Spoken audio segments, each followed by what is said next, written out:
Welcome to our weekly update on the world property market, where we discuss waves, impulsive waves, and corrective waves around the world. As promised, we are moving to Canada today.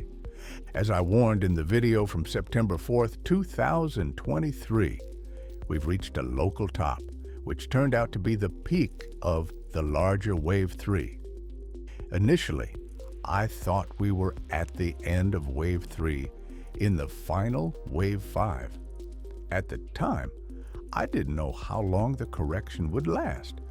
Historically, real estate corrections have been shallow, often prematurely shortened by central bank interventions, which in turn change consumer sentiment. However, this prolonged correction, which began in 2022, is taking too long and becoming too complex to be a minor one. This suggests we're going through a larger Wave 4. That would explain the lack of good news coming from Canada, and unfortunately, no hope on the horizon. Let's first look at the long-term chart provided by FRED. As you can see, we've advanced in the cycle, and it seems we've already reached the end or are about to. However, the chart doesn't show the full picture. The debasement of the currency began in the early 1900s, which may be associated with a major event that changed the global banking system and led to the introduction of income tax. But I won't entertain that topic here. To see the full picture, we need another chart, one that spans all the way back to the 19th century when the last cycle ended. The housing cycle, as we know it, began around 1920. I'd be curious to hear your thoughts on what triggered it. Leave a comment below if you have any insights. After the initial waves 1 and 2, we entered a massive and complex Wave 3 that lasted for 60 years. The growth was relatively moderate, lacking the dramatic spikes and troughs seen in other cycles. Our economies were still growing at the time, without the reliance on open borders or subsidized cheap Chinese goods to drive GDP growth. We picked things up in 1998 when Wave 5 began, and this wave continues to the present. In the grand scheme of things, the 2008 crisis seems like a small blip rather than a true Wave 4 correction. This helped me realize it was part of a larger wave, which has never really stopped since. And here's the thing that makes the Australian and Canadian housing markets look so similar. Both began in 1998, after the initial Waves 1 and 2, with a long, extended Wave 3 that culminated in the 2008 crisis. But it turns out that crisis was only a subwave of the broader Wave 3. This means we're witnessing the final stages of the larger Wave 3 now. This is evident in some of Canada's most overbought cities, like Vancouver and Toronto, which have already peaked and started their corrections.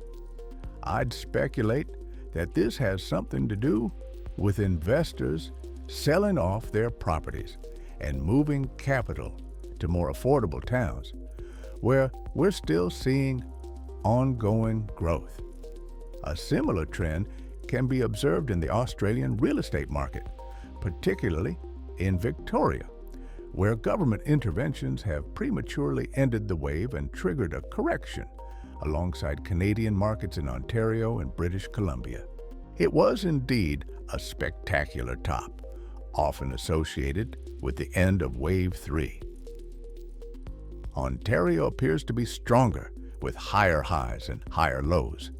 But both markets are now facing gravity, probably waiting for a final spike before turning into a selling spree when sentiment turns negative. This is especially likely given the ongoing euphoria surrounding the U.S. election, which is fueling the current rally in the stock markets, but this rally is running on fumes, and the final spike could trigger a wave of negative sentiment that impacts all markets. So, while we're still enjoying the final weeks of prosperity, we should expect other cities and territories to peak. This includes places like Alberta, which continues to grind higher, Saskatchewan, repeating the same pattern but with higher valuations, New Brunswick with much smaller valuations. The outlier here is Nova Scotia, which combines two scenarios: a massive wave 3 that may break and create record highs. What should we expect next? As these cities continue their upward grind, I believe we're about to hit the top, which will then transition into a slow grind lower. It's difficult to predict the extent of the falls without access to weighted averages or Fibonacci numbers, but if there's enough interest and thumbs up, we can explore this further. I'd say we can expect a decline through the year, depending on how severe the stock market correction is and what intervention central banks and governments have in store. However, brace for significant spikes in inflation as a result of their actions. What happens after may surprise us all. I have an idea of what it could be, but that's a topic for another update on the Canadian real estate market. Pay extra attention to what's happening here, because it is reflected both in the USA and Australia. We are facing a real roller coaster, which is typical for the late cycle we are in. A couple of months between the listing and sale dates can make or break a family's budget.